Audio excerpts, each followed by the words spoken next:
সংগঠন আছে, এখানে সিনিয়র সাংবাদিকেরা, তাইলে সেখানে আমাদের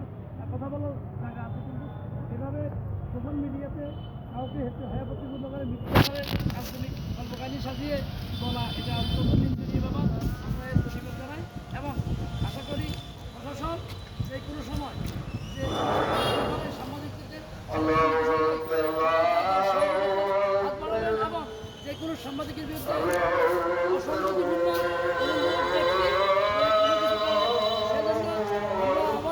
আপনারা সরকার নীতি সকল পর্যায়ে সাংবাদিকদেরকে দায়িত্ব দিয়ে এবং এবং এতে যদি আমাদের জীবনে কোনো হুমকি আসে সেটা দায়িত্ব প্রশাসন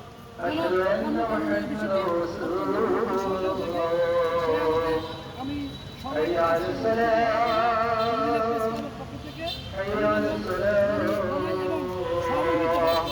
আমাদের